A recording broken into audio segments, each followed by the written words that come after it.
Greetings, everyone. My name is Alex. Still, my name is Alexander. Nothing changed from since yesterday and the days before that we've been together.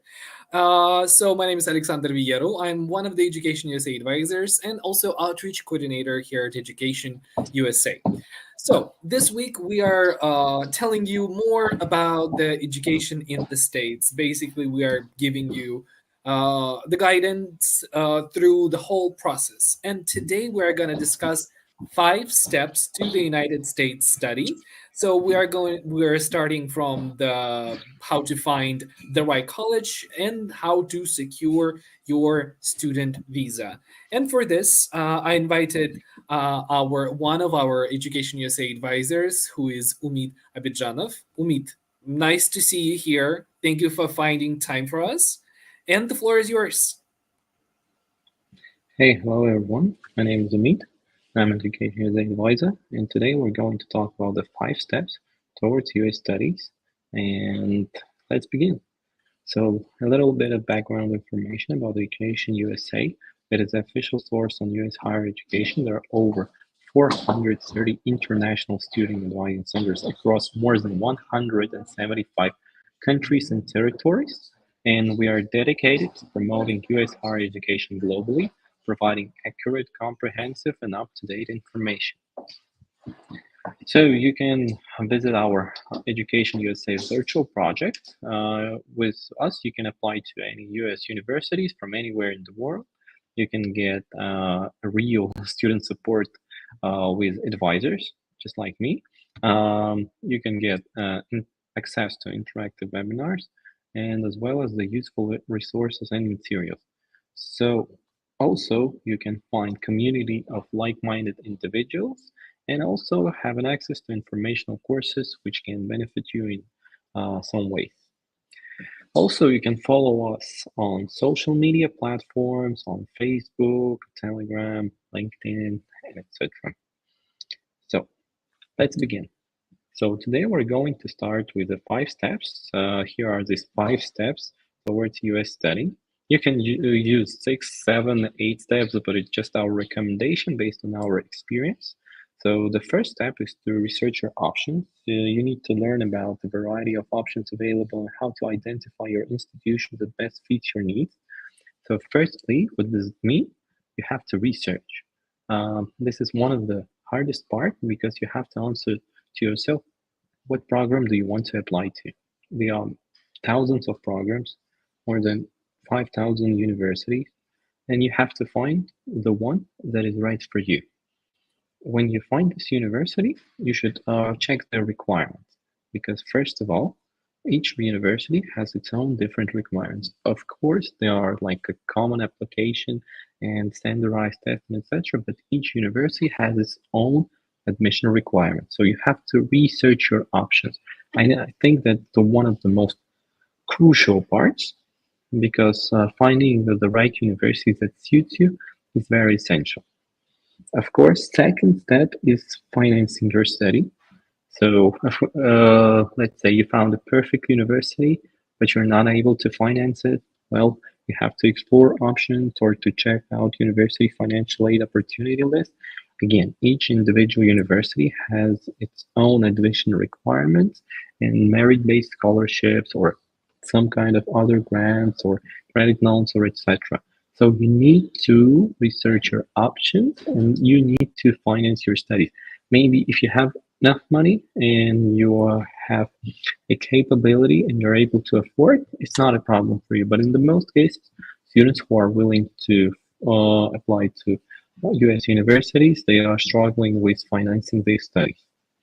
So after you've found a way to how to finance your studies, you need to complete an application. So this is one of the most time-consuming parts because you need to plan ahead and know the documents are required to apply for your program. So in this case, you need to know what standardized tests you need to take, whether you should take them or not, what is the application requirements, what are the essay requirements, etc.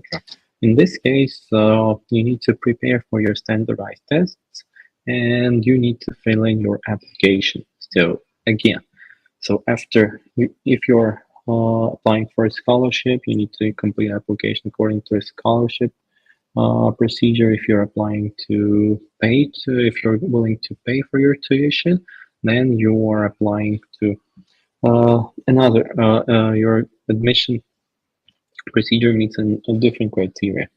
So after you successfully prepared, you need to apply for a student visa, and you need to become familiar with US student visa requirements and allow plenty of time to prepare for your application. So this is also, some people think that if they enter the university and they are able to finance their studies, the visa procedure is quite easy. So not in all countries, like the visa procedure is easy. So if you're not entering accredited university, and you may just get rejected for your visa application. So my advice for you is to take the universities that is well known and accredited. And you need to prepare for your departure. Pre-departure information includes gathering documents for arrival and immigration compliance. And we will go further deeper into it in our presentation. So the system of the US higher education is there's undergraduate study. It consists, it may be a community college, or it can be a college or university. So community college or associate degree, how it's called, it consists of 2 years.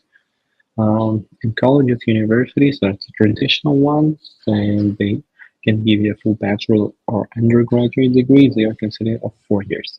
After you completed your bachelor or undergraduate degree, you can pursue next to graduate degree, which sometimes it can either be master's degree for 2 years or 1 year, depending again on the program, and you can also apply to PhD.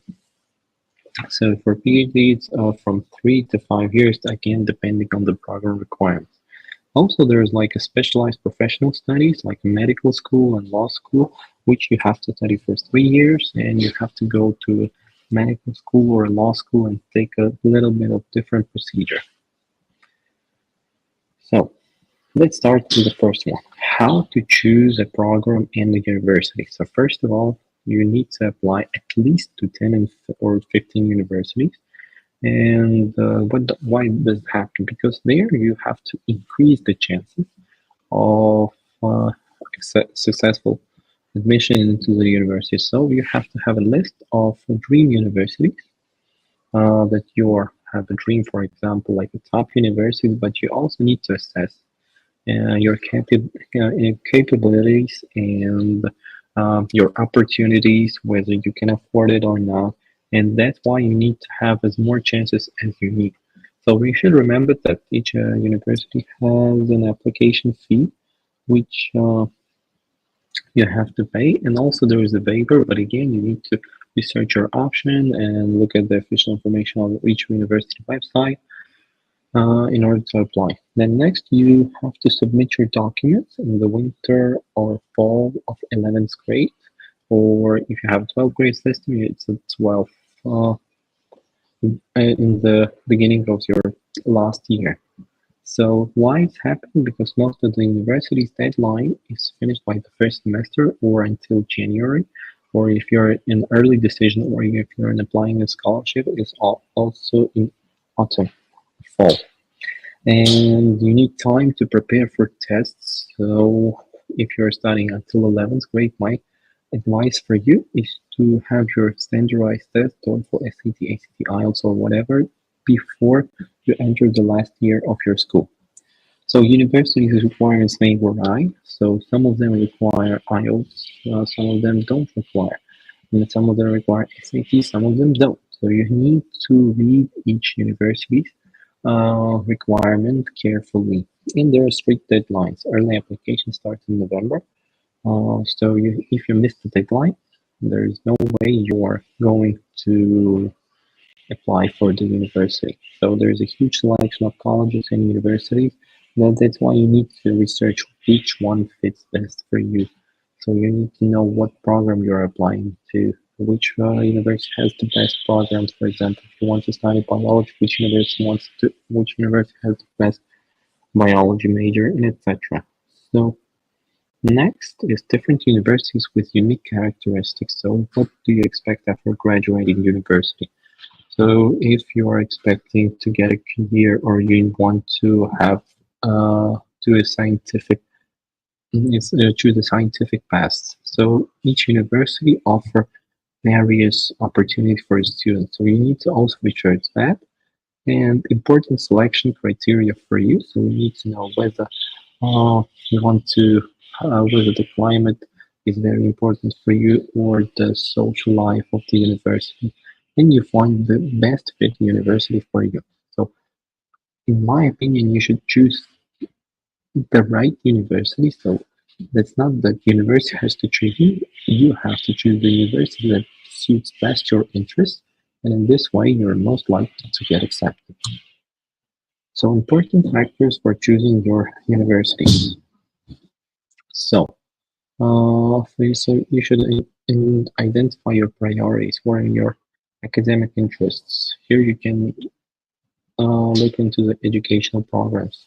Learning environment, you should look at the class size and the faculty. So living environment, it can be a region, city size, climate. Student life, it's a leadership opportunity. So you have to check whether there are student clubs or events there. Values, so research and teaching, so whether they prefer more independent type of teaching or they're most strictly controlled. Financial considerations, so you should look at the type of university, if it's a top public university or it's a private university. Each university has its own tuition fees. That's why the cost, the scholarship, and the financial aid mostly depend on university. So how to choose a program in a university for master's or PhD? You need to evaluate your all past possibilities. You need to study a range of programs that is suitable for you, and you should create a list of universities. And my advice is to contact professors if you are going to apply for PhD. And after receiving scores for international exam, you need to narrow down your list. So that is the same application process, almost the same application process in exams when you're choosing a university. And then you need to finance your studies. So how do you do this? You need to identify your cost of studying in the USA, and you need to count your own resources. You need to check whether your university merit-based, need-based, sports, or there is a special interest in diversity, or there's like external. So maybe your government is offering a scholarship for entering the top universities or some kind of businesses or sponsor. So you need to figure out how you're going to pay for your studies. So here's the breakdown of the cost of studying in the USA, and you need to understand what makes up the total cost. So it really depends. There are like community college ranging from $88,000 per year to $62,000 per year. So it's the average. So it really depends on the university. Maybe you can have a financial aid or some kind of discount or etc. So you need to research but this is the average. So living and meals, it also depends on the state. So for example, if you're living in a big city like Los Angeles, New York, they're very costly. And living and meals, traveling, like personal expenses and insurance may increase in those states, but if you're living in a city where it's more affordable, these prices may vary. So for living, it's meals, it's from $9,500 to $14,000 per year. Travel, it also depends on where you're situated, but it's like from $1,500 to $3,000. Books and materials from $900 to $1,300 and $1,500 to $3,500 for insurance. So you need to pay for medical insurance, and it's compulsory for students living in the United States. So personal expenses, well, it's just my personal estimation, $3,500 per year. So it may vary. And entrance exams, so this is your international language, SAT or ACT, and etc. And application submission, so the average is around $100 per university. So if you're applying to 15 universities, so you are going to pay just for application $1,500. So what types of financial aid there are for bachelor's program? So I'm a merit-based and need-based scholarships. For merit-based,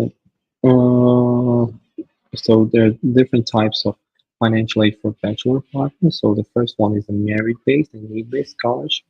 So first, in order to get such scholarship, you need to have the highest GPA, maximum SAT, highest TOEFL, and some kind of special skills that will tell, wow, this is the person. He's, for example, a genius, and we need to have him studying at our university. So if you're an athlete, if you are a world-class athlete, you are most likely to get a full scholarship, but also depending on what university is interested in what kind of sport. So again, you need to research your options, major or specific interest. You have to check the website of the program. Diversity scholarships. So for example, if a university has no diversity or very few international students, you may enrich this diversity by providing your presence at the university. And undergraduate transfer scholarship, you should look for Jack Kent Cookie Foundation. So there's types of financial aid for masters and PhD. So the first is you can work as a teaching assistant, teach undergraduate students from 6 to 20 hours per week. And you have a tuition waiver and stipend, and you can work as a research assistantship, also tuition waiver and stipend, and administrative assistantship, provide administrative support, as well as tuition waiver and stipend or its scholarship. These are one of the few options, but of course you can find your own ones. And completing your application. So in order to complete your application for bachelor's program, you need to have your application form filled in. You need to provide your academic transcripts or a high school diploma, as well as you need to write a letter of recommendation that is provided by your teacher or the person who knows you well. And you need to take standardized English proficiency test course, like most of the university require IELTS or TOEFL or Duolingo. You need to write admission essay if it's necessary. If you're an athlete, you need to provide an athletic portfolio. If you're a creative person, like an artist, etc., you should provide a creative portfolio. Or if you have working experience, you need to provide your resume or CV. And for financial forms, it's also necessary if someone is paying for you, or you need to provide that you are able to sustain and afford your tuition fees and your education in the US, and other additional materials which are required separately by each program. General admissions for Masters and PhD, for here you need to have a letter of recommendation, one academic, at least one academic and one professional. And if you have a work experience, you need to provide your transcript, you need to have a grade point average, a statement of purpose of why you're applying to this program, and you need to take standardized tests like TOEFL, IELTS, GRE, GMAT, depending on the program that you're applying to. And you need to also fill in financial forms, provide your resume or CV, and additional materials if they're required by the program. So, in order to complete your application, you need to understand that there are like standardized tests. So for undergraduate tests, you need to take TOEFL, IELTS, Duolingo, English tests. These are English proficiency exams, usually required for international students applying to US colleges and universities. They measure your ability to use and understand English in an academic setting. So this is not just checking your English, so there's a format, academic IELTS or academic TOEFL, which is designed for people who want to study at the higher educational institute. And also for undergraduate, it's the SAT, General Entrance Exam for undergraduate studies, needed for nearly programs and some specialized ones, such as reading, writing, and math skills. And SAT, it's alternative for the SAT, and for admission, undergraduate admission. It assesses reading, writing, and science skills. So if you want to enter a university, you need to take this exam. So TOEFL and IELTS, it just shows that you're able to understand English and you're able to absorb information. But what really gets you into the university is SAT and ACT score.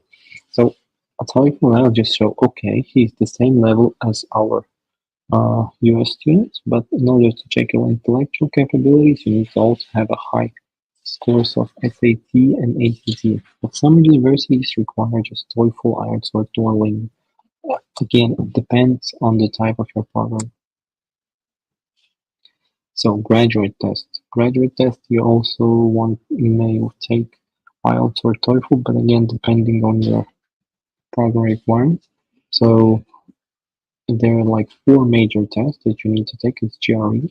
It's a general entrance exam for graduate studies. You need to for nearly every subject, except law, business, and medicine. We'll talk about it later here.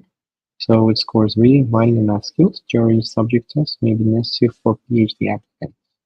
So GMAT, if you want to study MBA program, your entrance exam so it's your entrance exam, GMAT. So if you want to apply for law school, you need to take LSAT. It says your logical and analytical reasoning questions, reading comprehension questions. And if you want to study medicine, you need to take MCAT. It's an entrance exam for American medical school. And if you're different tests, if you want to go dental school or optometry school and measure your knowledge in sciences. So all of the scores, they are valid for 5 years. And if you want to develop your professional career, you can take this test when you finish your undergraduate or bachelor's degree, and then gaining practical experience before continuing your studies.